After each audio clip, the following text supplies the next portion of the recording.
Welcome back to another episode of Light Beer, Dark Money. I'm Sean Noble, and my co-host Chris is off today, and I'm actually not sure where he is. I know he's got a bunch of family stuff. They've got things going on. He's traveling all over the place, so he could be anywhere right now. But I have a very special guest, a good friend of mine, Andy Bookless. He's the managing partner of A2P. It's a digital marketing firm.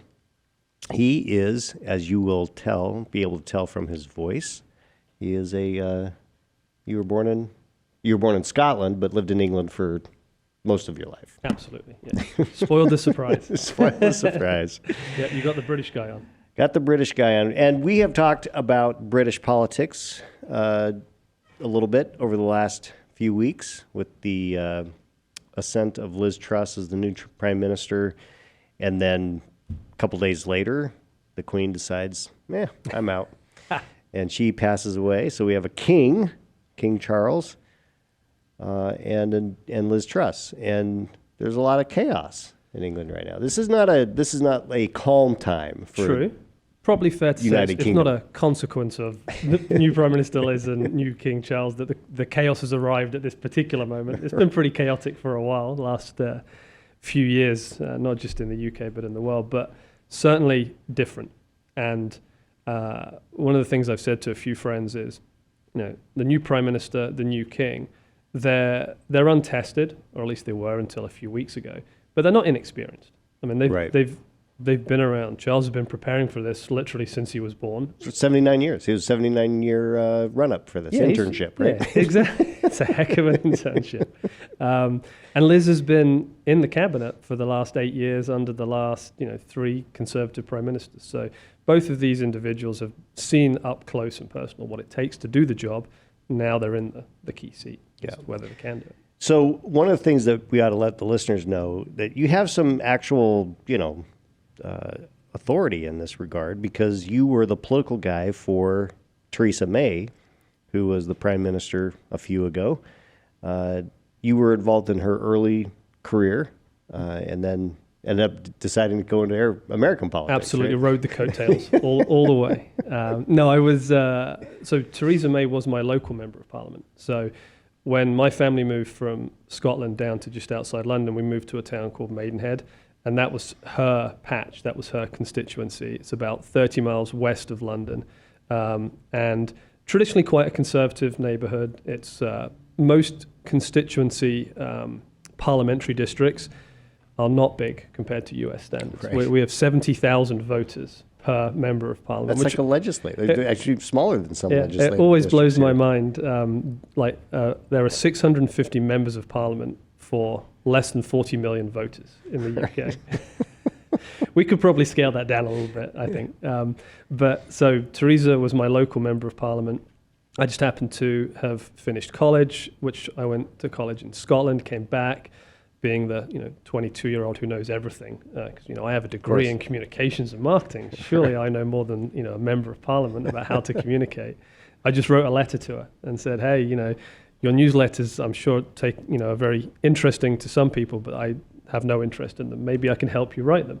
And to my career credit and her credit as an elected official, she wrote back to me and said, thank you for your candid advice about how I write my communications.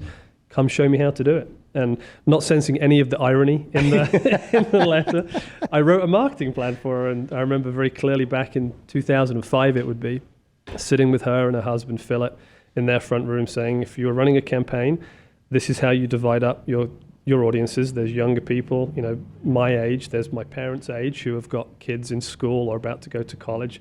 The issues are very different for those people. And you've got my grandparents. And so I suggested doing a very scientific focus group in the local pub.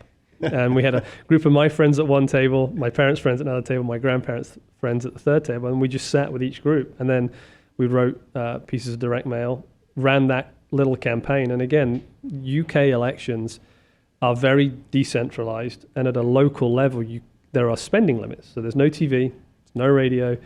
Back then, there was very little real direct mail when you put postage on it. And so we did some of that, and we ended up doubling her majority in 2005. And wow. Yeah, then I ended up coming over here. Yeah, trying it here. That's good. So there has been, what's been interesting for me to watch is we had Margaret Thatcher, who was the first woman prime minister, Yep. a conservative. Then you had Theresa May, the second woman prime minister who was a conservative. Now Liz Truss, the third woman prime minister, a conservative. So 3 women who have been prime ministers Yep. have all been from the Conservative Party.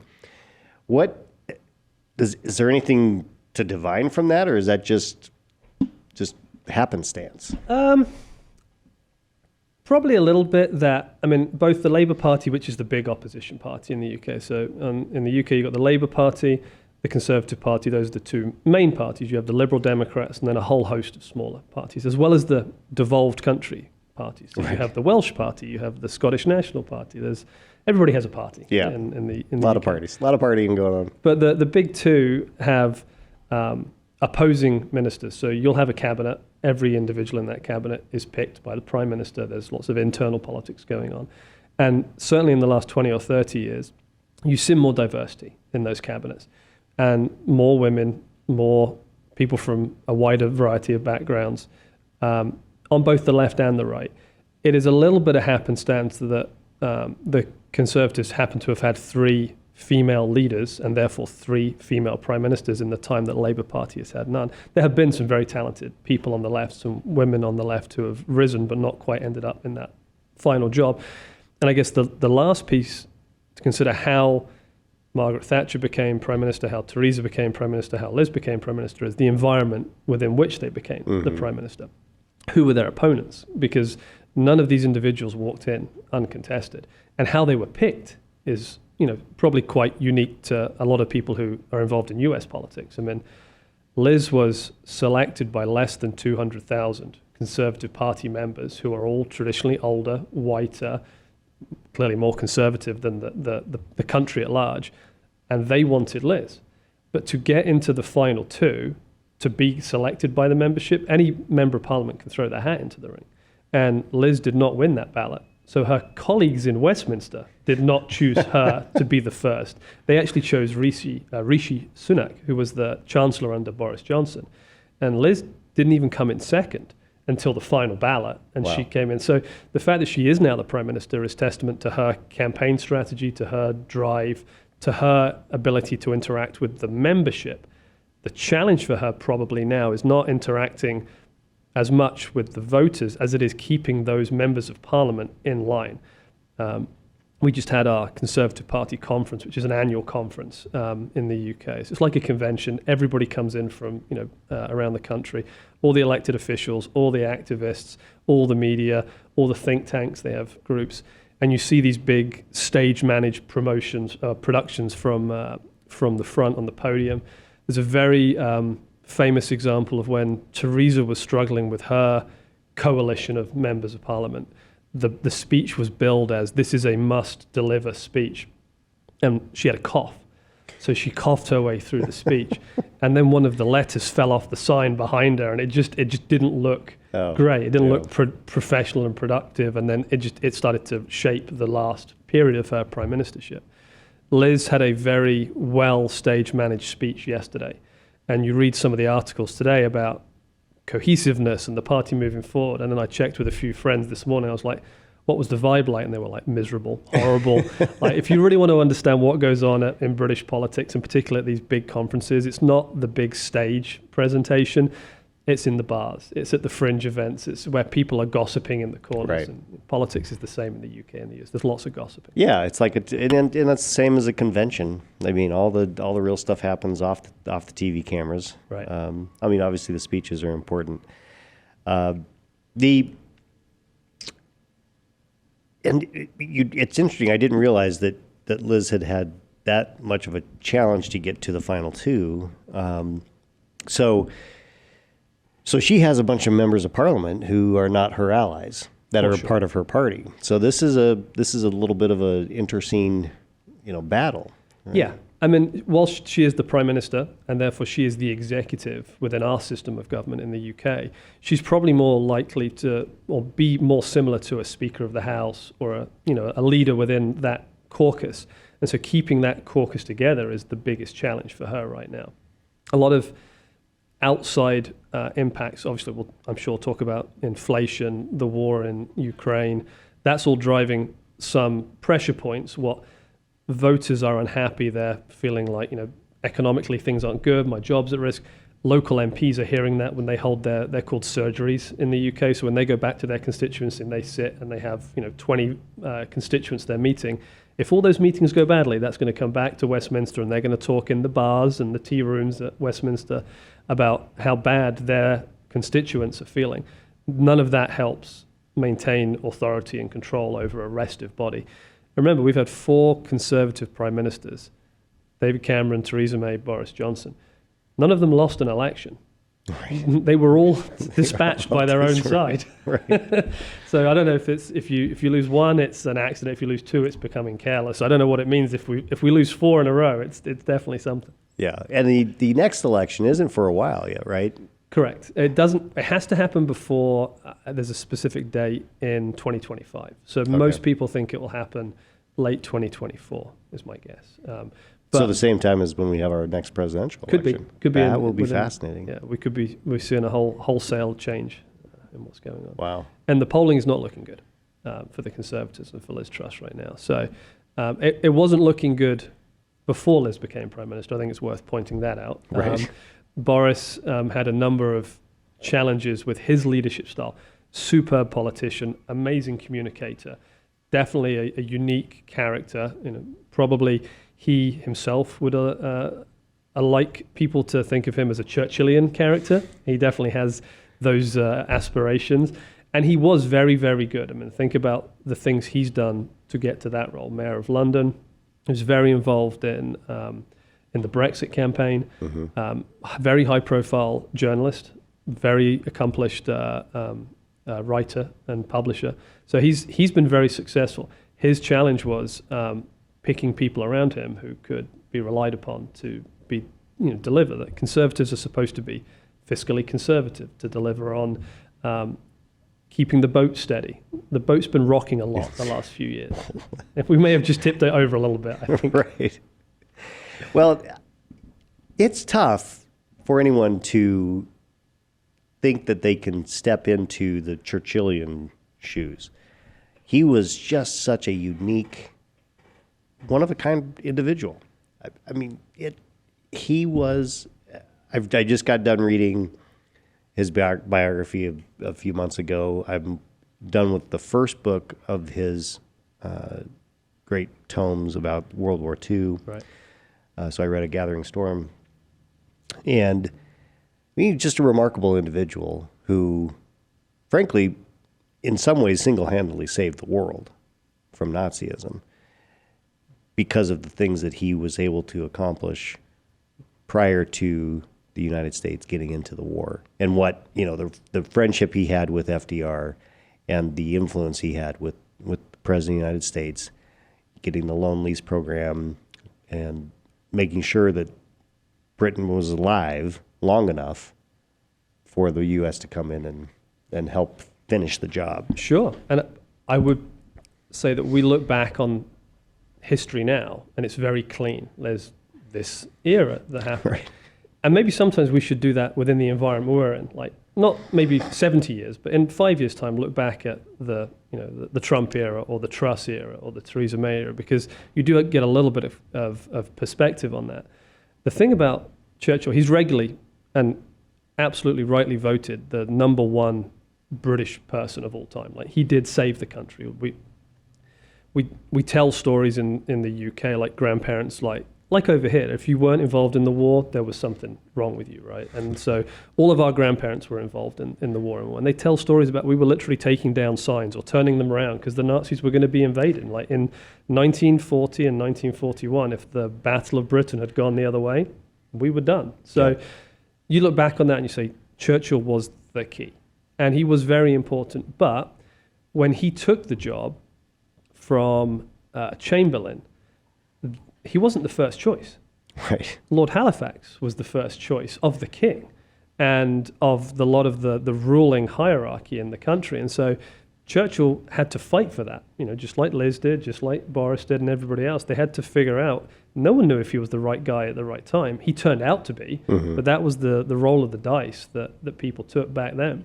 And he grew into the role. But it's always funny to me looking at the Churchill era, his experience in life, like he bridged the Victorian era through the war and then really mentored the new queen into the role in his old age.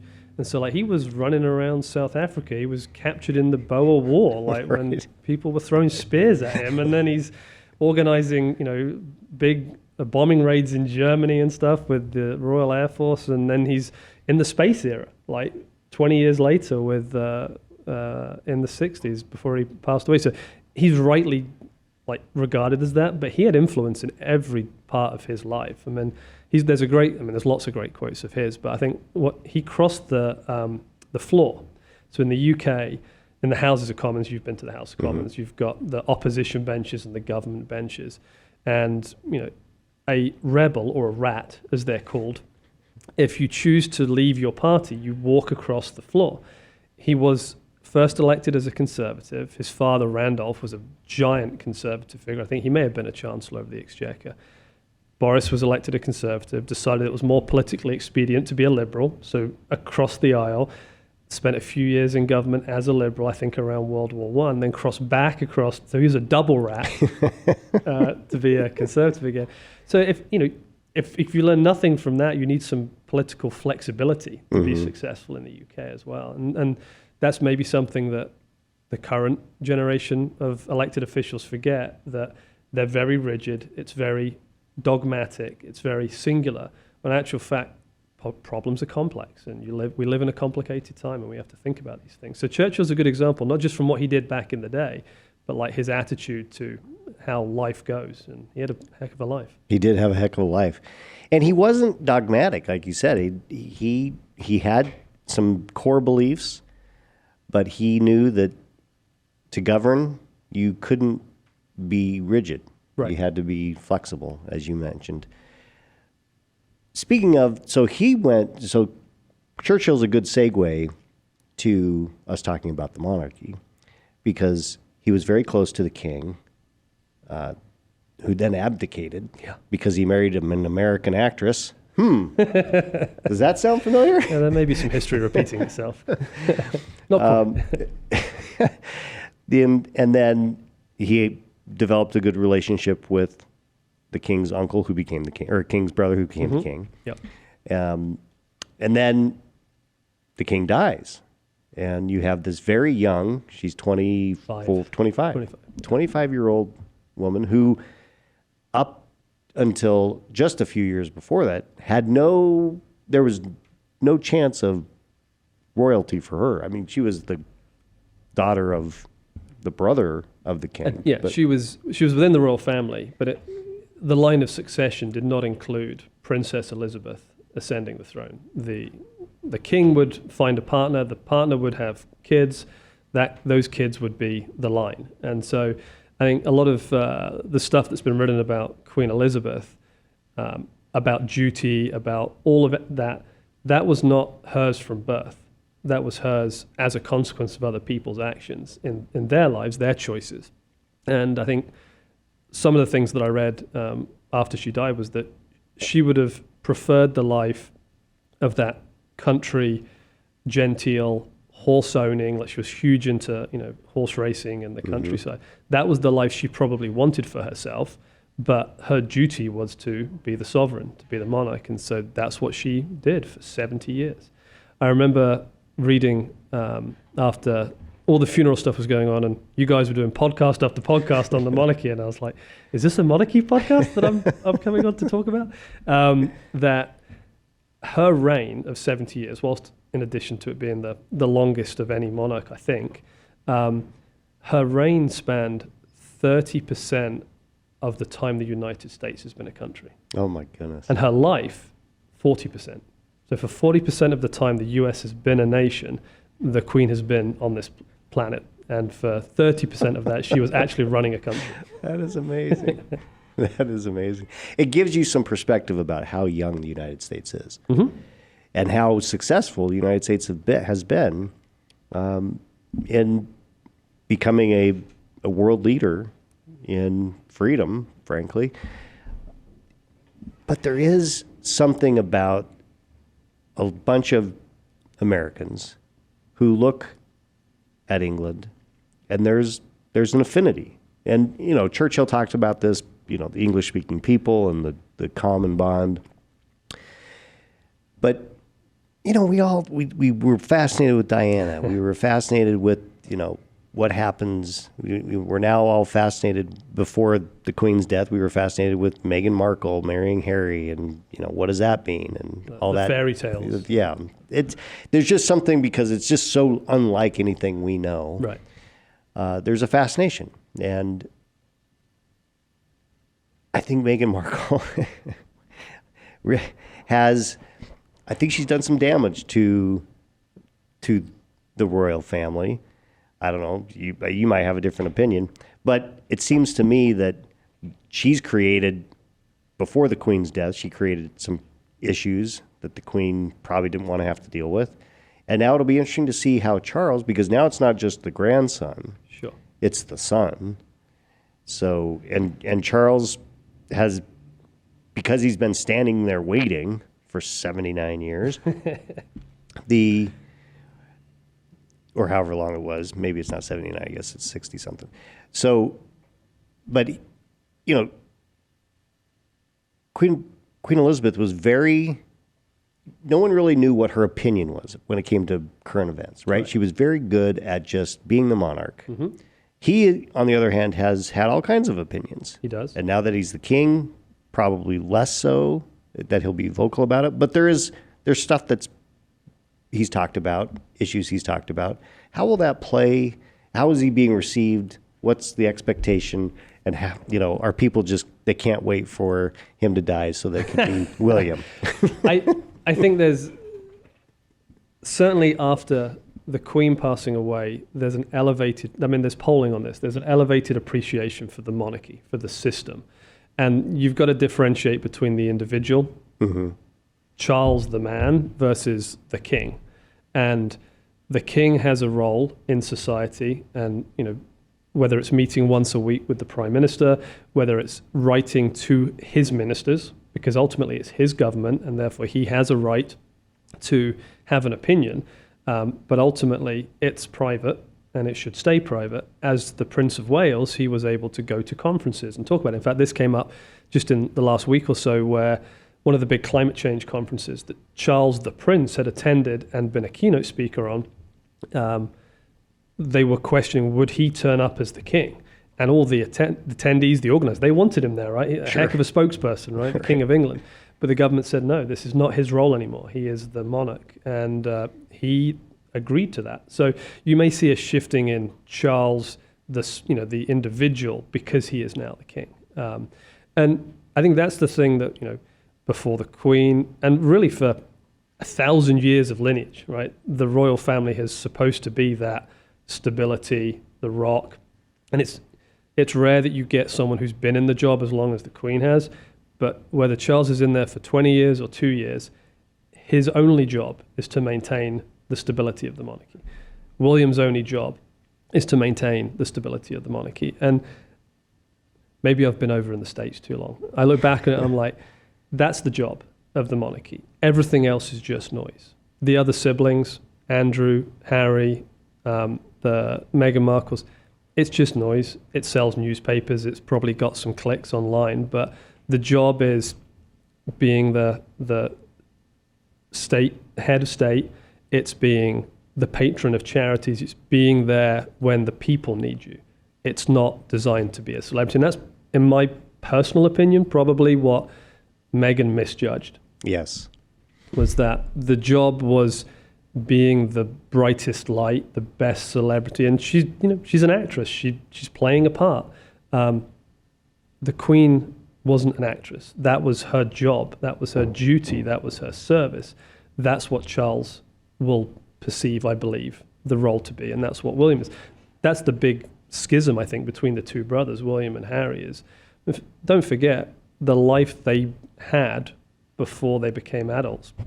insanely difficult. Yeah. And they lost their mother when they were kids. And the environment, the royal family is a very structured, rigid environment because it is that rock, that stability. It has to be that way. Can't be much fun as a kid going to school and being told, this is who your uncle was, being talked about. This is what's going.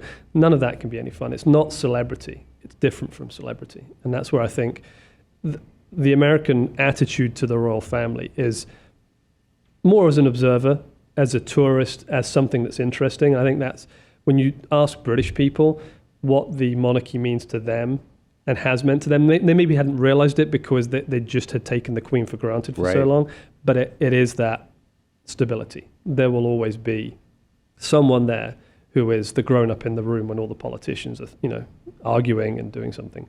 That's what Charles's role is now. With, Queen Elizabeth had a tremendous, she was respected by everyone.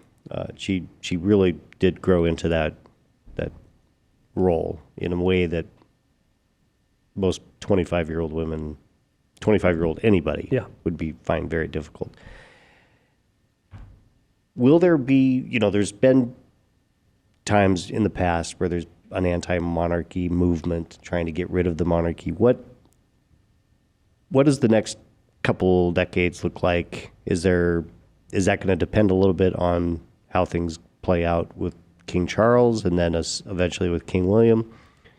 And is that ever going to happen, do you think? Oh, there's always an anti-monarchy element in the UK. There's no 100% support for the monarchy. I'm a soccer fan.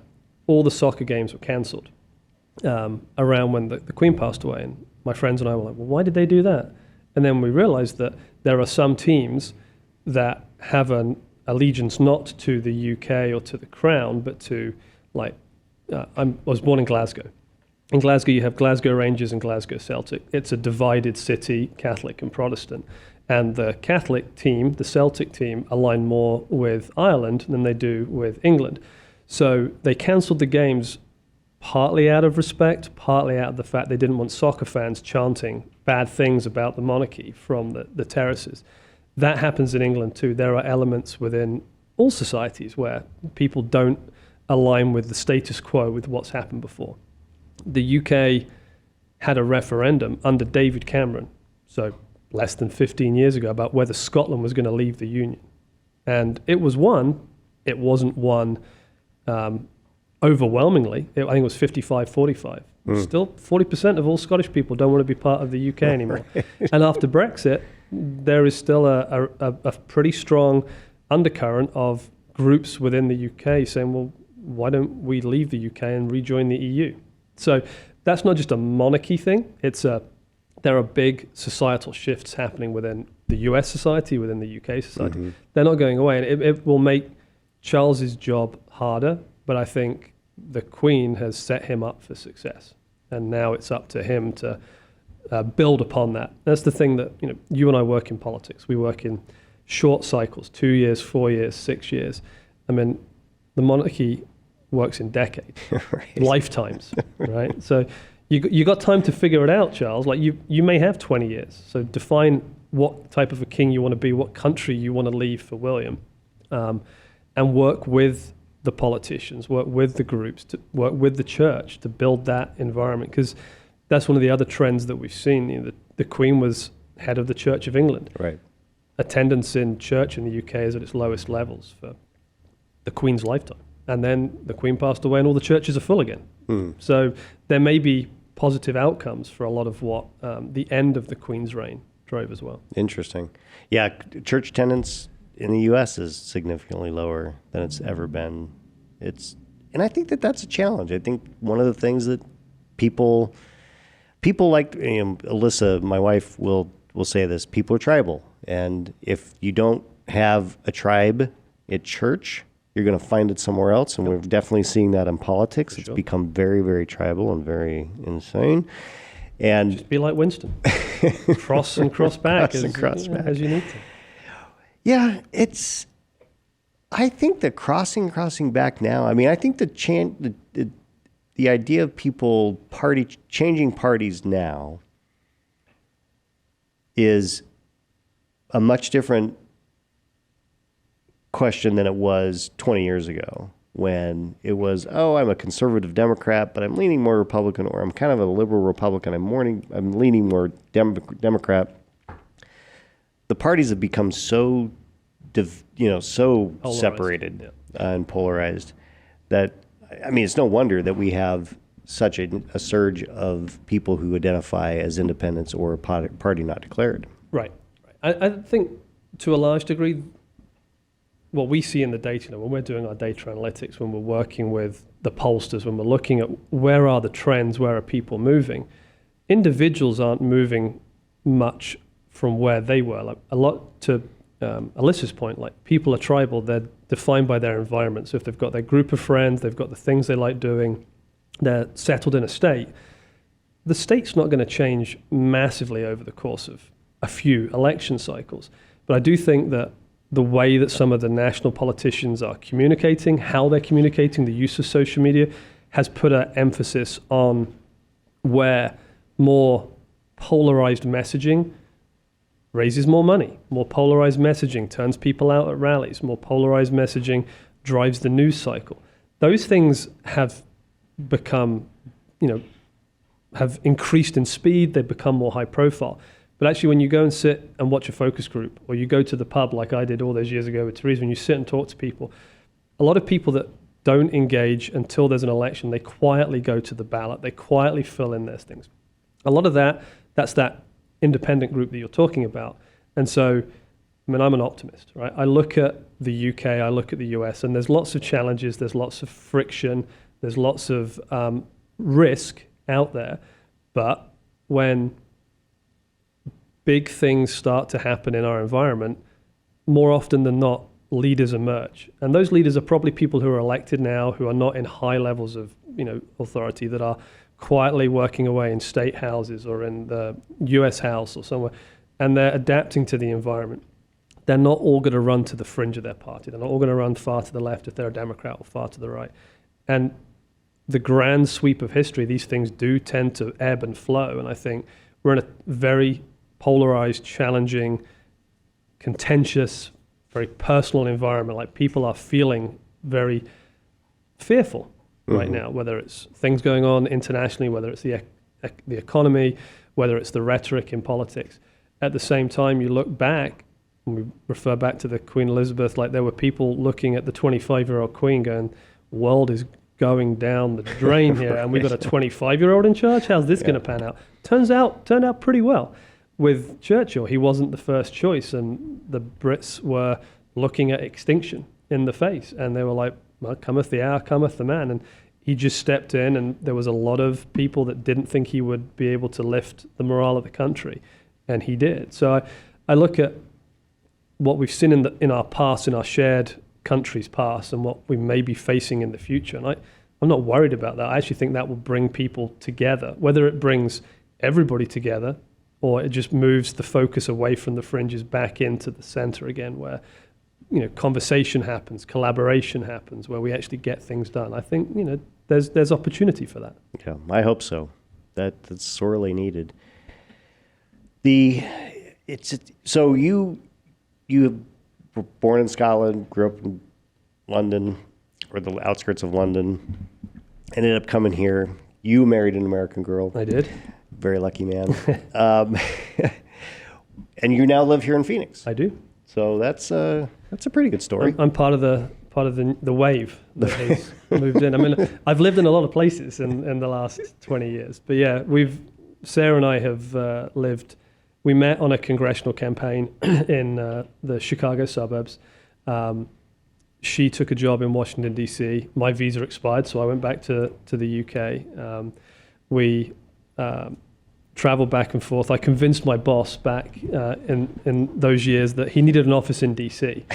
Because I wanted to see my girlfriend more regularly. And we came over for a conference, and he met Sarah, and he's like, oh, now I understand why I have an office in D.C. And then Sarah got into the London School of Economics for her grad program, so we spent 3 years living in the UK. I worked in a charter school network for a few years.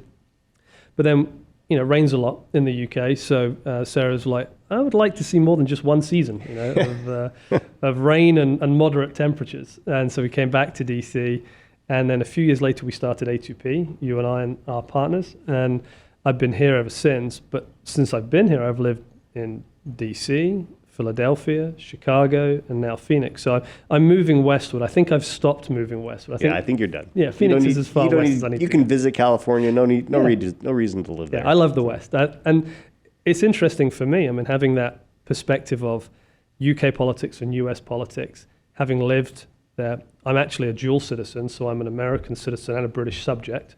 So that's an interesting view on both countries. And just seeing the different type of, well, not just the different type of people, but the different type of voter, the different type of elected official from the East Coast to the Midwest, and then to the kind of the pioneering West. I'm a big fan of the pioneering West out here. It's very resilient, very pull yourself up by your bootstraps. I like that. Mm-hmm. Good. Well, we're happy to have you as a resident of this great fair state. So Liz Truss, they had the conference. She's got some chaos going on. Anything that we should be watching as we look at this internal war? Because I'm sure the liberals are like cheering on let's get rid of her. Yeah, they just like the chaos of the other side. It's just easy like to be in opposition, right? Because you can just shout down all the ideas coming from the other side, and then you actually have to get in. If you win the election, you actually have to govern. So governing is always harder than opposition. I think in the short term, the big things to look for Liz. They came off the back of the conference yesterday with a big stage managed presentation, but now they're all back in Westminster. Well, they will be in a week or two, and they have to pass legislation. So they have to keep their coalition, their majority together. And when Liz became Prime Minister, one of the things that a number of observers were looking at were, would she keep any of the supporters of Rishi, her opponent, in cabinet? So as a good kind of comparison, when Theresa became leader and therefore became Prime Minister, so you become the leader, and if you're the biggest leader of the biggest party, you become Prime Minister. When she became Prime Minister, Boris had been very involved, considered running, in fact did run for the leadership, but got politely knifed in the back by one of his closest friends, Michael Gove, and so dropped out. Boris was the big personality, and Theresa could have left him in exile or had his talents in government. She brought him in as foreign minister. Huge surprise to everybody. And what has since transpired was she sat him down and said, what Boris am I going to get if I bring you into government? Am I going to get the brilliant, he is one of the smartest people in British politics. He's classically trained. He's a superb thinker and great media personality as well. So he can take a brief and make it very effective. Am I going to get that Boris, or am I going to get the sulking troublemaker? And she got the first one for a while, and then the second one near the end. Liz brought none of her opponents into cabinet. So she has surrounded herself with loyalists. And all of the opponents, or all the people who would have supported Rishi, they don't just go away. They sit behind you on the backbenches and watch everything you do and are calculating. And the most important thing for any elected official, whether it be in the UK or the US, is to be re-elected. And a lot of them are staring down the barrel of a very ugly general election in 2 years' time. I think the last I saw, the Labour Party have a 22-point lead. Ooh, and you and I know those aren't easy to overcome. Not really. No. That's because those shifts take time. Yes. And they may not have enough time. That's what people are saying, that she may not have enough time to achieve the things she needs to achieve. When you read her bio, she actually started out as a liberal. Her father's a very accomplished academic who's very liberal, had his daughter out marching at anti-nuclear, anti-Thatcher, and that was the joke. This lady was going to be the leader of the Conservatives, and she was yelling obscenities at Margaret Thatcher 40 years ago. It's like Hillary Clinton being a Goldwater girl. There you go. Right? There you go. But she's shown her bona fides in the years as a Conservative, and her instinct is probably Thatcherite. But what you saw when they announced this very Thatcherite budget, which just tanked the pound, it tanked the stock market, everybody started freaking out. You can have Thatcherite instincts, but you also have to have good policy and a communications plan. I mean, you know about communications plan. Right. That wouldn't have been rolled out on the Hill. Now, what was interesting about what caused the consternation, it was the highest rate of tax. If you were, I think it was 45 pence in the pound, if you earned a certain amount of money, that would be your tax rate, 45%. Of the total tax program, which I think was about $43 billion or pounds worth of tax cuts, that was worth $2 billion. But that drove every news cycle. So it was a relatively small part piece of the tax plan, but because they hadn't briefed, they hadn't prepared as well as they should have, they hadn't run it past, there's something called the Office of Fiscal Responsibility, which is like the budget office in the House. They hadn't vetted it before they released it. So when the journalists went and asked them, they were like, I have no idea what you're talking about. It's like, that's not reassuring to the markets to hear that. So that's why you got what you got. So they still have to pass that legislation. It has been announced by number 10, but it's not government policy until it passes the House. And they have to build a coalition to pass it. So that'll be very interesting. That'll probably be the next big hurdle. Does she have the votes to pass it? Do the rebels play ball, allow her to do it and see if she's successful, or do they just sit and wait for her to fail? And the timing of that would be sometime either right before our election or sometime shortly after. Probably shortly after. Shortly after. So here's a question. How much, or does it at all, will Parliament look at the American elections in November and will have any impact on how they think about what goes on? Let's assume that Republicans take the House, which they will, and Republicans take the Senate. So now we have a divided government, and Biden's agenda. If they lose the House, it's certainly going to be a challenge. But if he loses both, then it's a real challenge. Does that have any impact at all on what happens in Great Not Britain? really. When I grew up in UK politics, we all looked across and looked at US politics, and we thought US politics was the president, and that's it. There's very little that even most British political folks know about how US elections work. And when I first started coming across, just volunteering on elections, it was fascinating that a presidential election is not one election, it's 50 different elections, if not more, within states. Mm-hmm. And so the level of attention that the media give it, or even the political professionals or the political elite, let's call them, give it, is limited.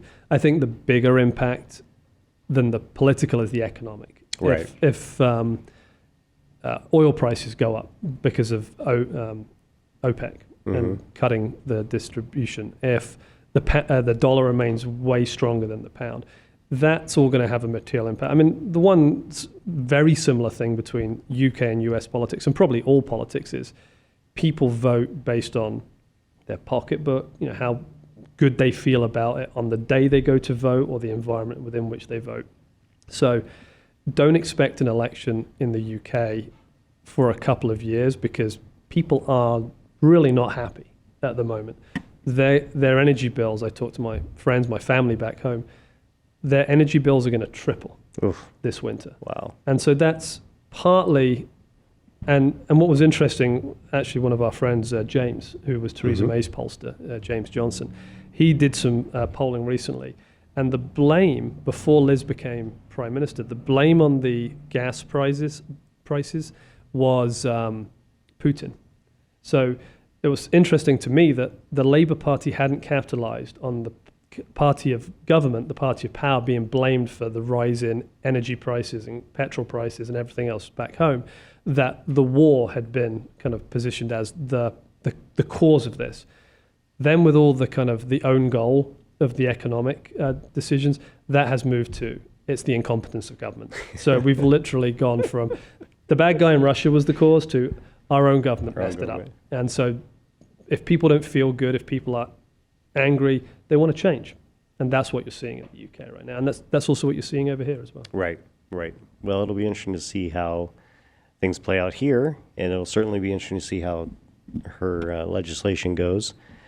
We'll definitely have you back on as she continues her quest, or if there's chaos. Oh, I'm sure there'll be chaos. There'll be more stories at least. I'll have lots more stories for you. And, we'll see what happens in the US election and how, people perceive that. We can talk to some friends back home and see how they perceive things Right. over there. That'll be quite fun. Yeah. Well, Andy, thanks for taking the time to be on. We mostly, I'll just speak for most of our listeners and definitely for Robin, our producer. We just love to listen to your accent. Yeah, bring me back on. I can talk about anything. We'll just talk about whatever, the weather. So if people want to know more about you, know more about British politics or just your business, you've got a successful digital firm, where can they find you? So the business is based here in Phoenix. We work all across the US and political campaigns, public policy campaigns, corporate campaigns. Website is a2p.io. I am not active on social media, even though we spend a lot of time working on digital campaigns. Better. Yeah, I know better. But whenever A2P is pushing stuff out, it's normally coming from me or coming from you and other members of the team. So I'm always around the Phoenix area if we want to talk more about UK and US politics. Great. Well, thanks so much for being on. Thanks, everybody, for listening. Have a great day. Take care.